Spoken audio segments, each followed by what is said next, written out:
Hello students, आप लोगों को फिर से स्वागत है लिमिट्स एजुकेशन के एक न्यू से वीडियो में। तो जैसा कि आप लोगों को पता ही है कि अभी हमारा चल रहा है क्लास 9 का पॉलिनोमियल्स वाला चैप्टर, जिसमें कि हम लोगों ने इसके और दो भी प्रीवियस वाले वीडियोस हम लोग बहुत ही अच्छे से कंप्लीट कर चुके हैं, जिसमें मैंने आपको बहुत ही अच्छे से समझाया था पॉलिनोमियल्स के बहुत सारे कॉन्सेप्ट के बारे में। ओके, तो उसी तरह का कुछ आज का वाला वीडियो भी होने वाला है, यानी कि आज के इस वाले वीडियो में मैं आपको पॉलिनोमियल्स का एक कॉन्सेप्ट है जिसका नेम है रिमाइंडर थ्योरम, उसके बारे में मैं आपको बताने वाला हूं बहुत ही अच्छे से। एक क्वेश्चन को भी मैं यहाँ पे लेके उसे सॉल्व करने वाला हूं।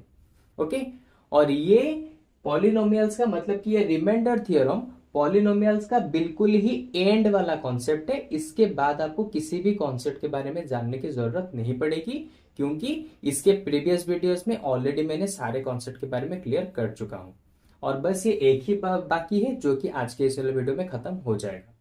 ठीक है, अच्छा, तो सबसे पहले देखो, रिमाइंडर थ्योरम पढ़ने से पहले एक चीज याद करो। तुमने इसके पिछले वाले चैप्टर्स में पढ़ रखा है और बचपन से ही पढ़ते आ रहे हो कि डिवीजन जब करते हो वहां पे डिविडेंड को कैसे निकाला जाता है, divisor into quotient plus remainder. यानी कि डिविडेंड को निकालने का फॉर्मूला क्या होता है, divisor into quotient plus remainder. Okay, और इसको डिवीजन में कैसे लिखा जाता है, इस तरह से, बीच में होता है डिविडेंड, यहां पे होता है डिवाइजर, ऊपर आ जाता है कोशेंट और नीचे आ जाता है रिमाइंडर। इसके बारे में तो तुम्हें बचपन से ही पता है, ठीक है। लेकिन यहां पे मैं इस चीज के बारे में क्यों बता रहा हूं, क्योंकि ये सारी चीजें इसी के साथ पूरी तरह से क्या है, इंटर रिलेटेड है। मैं इसी को लेके रिमाइंडर थ्योरम यहां पे समझाऊंगा। ओके, अच्छा, यहां पे मैंने एक क्वेश्चन लिया है, p of x equal to 3s² plus x minus 1, और उसके बाद g of x equal to x plus 1। Okay, तो मैं इसको मान लेता हूं ये एक डिविडेंड है और ये इसका एक डिवाइजर है। मैंने इन दोनों को डिविडेंड और डिवाइजर मान लिया।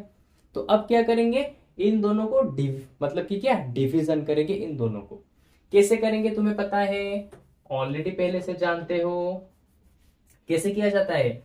डिविडेंड को बीच में रखो, यानी कि 3s² प्लस x माइनस 1, उसको कौन डिवाइड करेगा, x प्लस 1। ओके, अच्छा, अब क्या करना है, देखो x के साथ कितना मल्टीप्लाई करोगे, यहां पे 3x² आएगा। क्यों, क्योंकि हमें इन दोनों को कैंसिल करना है ना। अगर 3s² को हटाना है तो नीचे तो एक 3s² चाहिए, तो कितना मल्टीप्लाई करोगे, सिंपल 3x को मल्टीप्लाई करोगे ना। क्यों, 3x into x, 3x into x equals to 3s²। अगर तुम्हें इस तरह से पता नहीं चल रहा कि मैं यहां पे कितना मल्टीप्लाई करूं, 3s² आएगा, तो ऐसे भी कर सकते हो, सिंपल, यहां पे कितना मल्टीप्लाई करोगे 3s² आएगा। अगर पता नहीं चल रहा है तो 3x² के साथ इसको डिवाइड कर दो। कैसे, 3s² बाई एक्स, तो यहां पे कैसे हो सकता है, 3 इंटू एक्स, क्योंकि x² को मैं दो बार लिख सकता हूं, डिवाइडेड बाय नीचे x, तो एक x नीचे और एक x ऊपर कैंसिल हो गया, बचा कौन, 3x। तो देखो मैंने x के साथ 3x को मल्टीप्लाई कर दिया, और ये वाला ट्रिक तुम हर समय यूज कर सकते हो, बिल्कुल भी गलत नहीं होगा, ये मेरी गारंटी है। ओके, अच्छा, 3x को इसके साथ मल्टीप्लाई करो, आ गया 3s²। फिर 3x अकेला तो इसके साथ मल्टीप्लाई नहीं होगा, इसके साथ भी होगा, तो 3x इंटू 1 आ जाएगा कितना, प्लस 3x। अभी क्या करना है, जैसे डिवीजन में करते हैं, इसमें से इन दोनों को माइनस करो। ओके, तो 3s² माइनस 3s² कितना आ जाएगा, 0, तो इसको लिखने की जरूरत नहीं। फिर ax माइनस 3x, इसमें से इसको माइनस करना है ना, तो ax माइनस 3x, यहां पे मैं माइनस लगा देता हूं। या तो तुम इस तरह से माइनस लगा सकते हो, या फिर डिवीजन से माइनस करते टाइम यहां पे प्लस है, इसको माइनस, यहां पे प्लस है, इसको माइनस, इस तरह से भी कर सकते हो।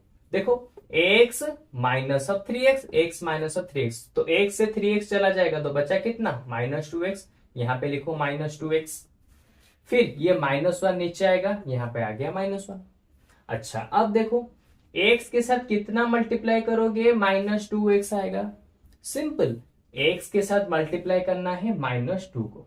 अब अगेन अगर तुम्हें यहाँ पे पता नहीं चला कि x के साथ कितना मल्टीप्लाई करोगे, -2x आएगा, तो दोनों को डिवाइड कर दो, -2x by x, x cancel, बचा कितना -2। देखो -2 को मैंने मल्टीप्लाई ही किया है। तो इस तरह से तुम डिवाइड करके भी पता लगा सकते हो कि तुम्हें यहाँ पे कितना मल्टीप्लाई करना है। ओके, लेकिन अब भी अगर तुम्हें ये ट्रिक समझ नहीं आया तो वीडियो को थोड़ा सा रिवाइंड करो, फिर से स्लो मोशन में देखो, अच्छे से समझ जाओगे। और इस टाइप का डिवीजन वाला ट्रिक हमेशा तुम्हें काम आएगा।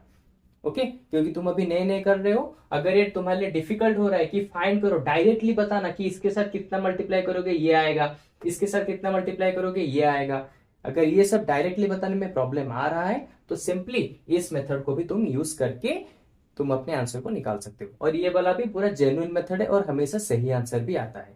ओके, अच्छा अब देखो -2 इंटू एक्स आ गया -2x, -2 इंटू 1 तो आ गया -2।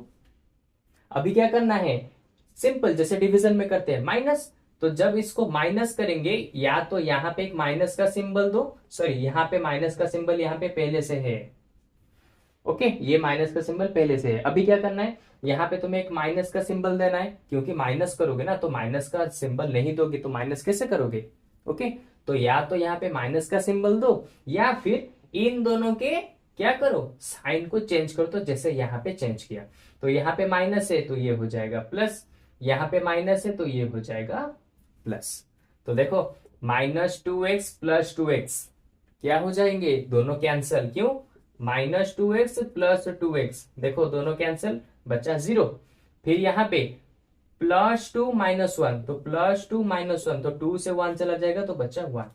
तो रिमाइंडर हमें यहाँ पे कितना मिला, यहाँ पे हमें रिमाइंडर मिला 1। हो गया। अच्छा अब तुम्हारे मन में डाउट आ रहा होगा कि सर ये तो मैं पहले से जानता हूं, इसमें नया चीज क्या है, बस डिवाइड करो और तुम्हें यहाँ पे रिमाइंडर मिल गया। तो इसमें नया चीज क्या है, इसमें नया चीज ये है कि अगर मैं तुम्हें बताऊं कि बिना डिवीजन करे बताओ कि इसका इन दोनों का रिमाइंडर कितना होगा, तो क्या बता सकते हो, नहीं बता सकते। तो इसी चीज को, यानी कि अगर हम बिना डिवीजन करे रिमाइंडर को बता सकते हैं इन दोनों पॉलिनोमियल्स का, तो उसी चीज को रिमाइंडर थ्योरम कहा जाता है।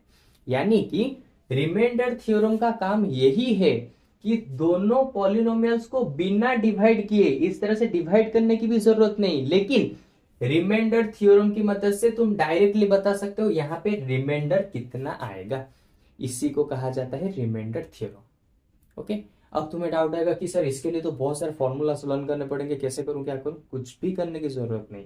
सिंपल देखो क्या करना है, यहां पे दिया है x + 1, यहां पे तुम्हें डिवाइजर को लेना है। तो डिवाइजर कितना है, देखो रिमाइंडर थ्योरम कैसे यूज करना है मैं यहां पे बता रहा हूं।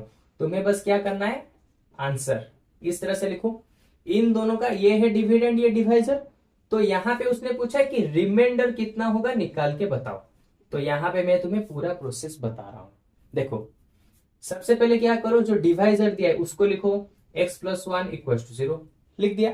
अच्छा यहां पर से x के वैल्यू को निकालो, x का वैल्यू कितना है, +1 इस तरफ जाएगा तो -1 आ गया, x का वैल्यू निकाल दिया।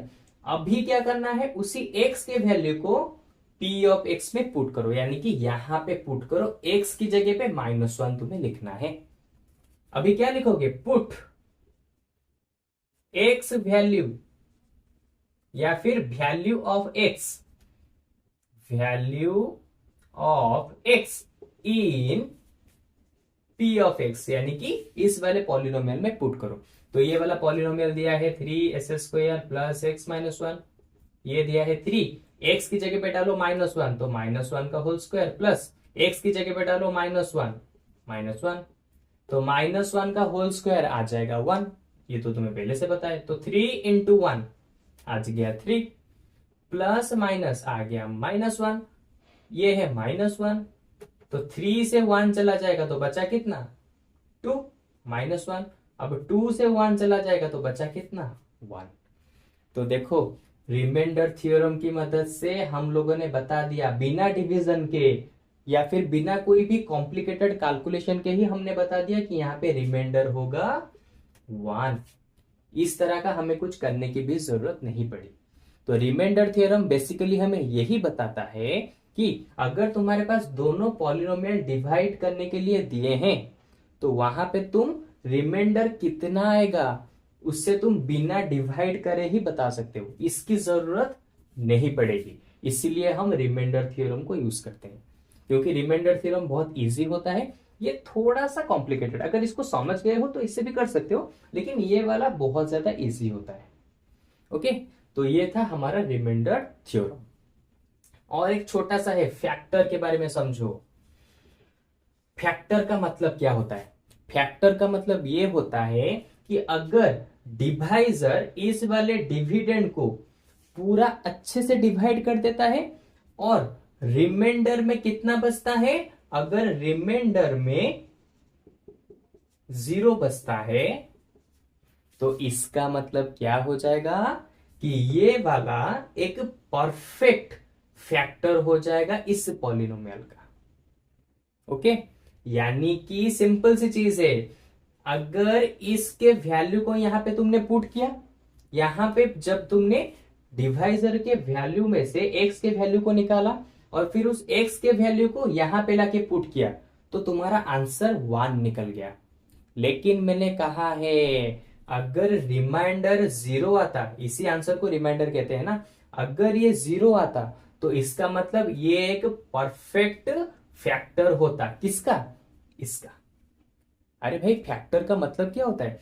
फैक्टर का मतलब ये होता है, मैं इसी चीज को पहले यहां पे लिख देता हूं, 3s² प्लस एक्स माइनस 1 और नीचे लिख देता हूं x प्लस 1। देखो यहां पे ये इसका फैक्टर होगा या फिर नहीं होगा, कैसे बताएं?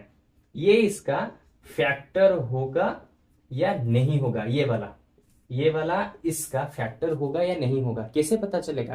तुम्हें सिंपल रिमाइंडर थ्योरम को यूज करके यहां से x के वैल्यू को निकालना है, फिर उसी x के वैल्यू को यहां पे पुट करना है।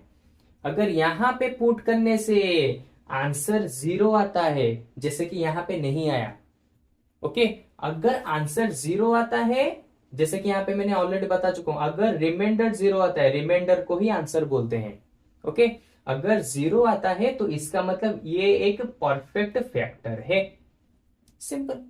लेकिन अगर तुमने यहां पर से x के वैल्यू को निकाला फिर यहां पे पुट किया, लेकिन वहां पे क्या हुआ, एंड में 0 के अलावा कोई दूसरा नंबर आ गया जैसे यहां पे, तो इसका मतलब क्या हुआ, ये हमारा एक परफेक्ट फैक्टर नहीं है।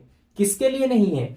इस वाले पॉलिनोमियल के लिए नहीं है, क्योंकि एक फैक्टर तभी हो सकता है जब उसको एक पॉलिनोमियल के अंदर डालो तो पूरा का पूरा 0 आंसर दे दे।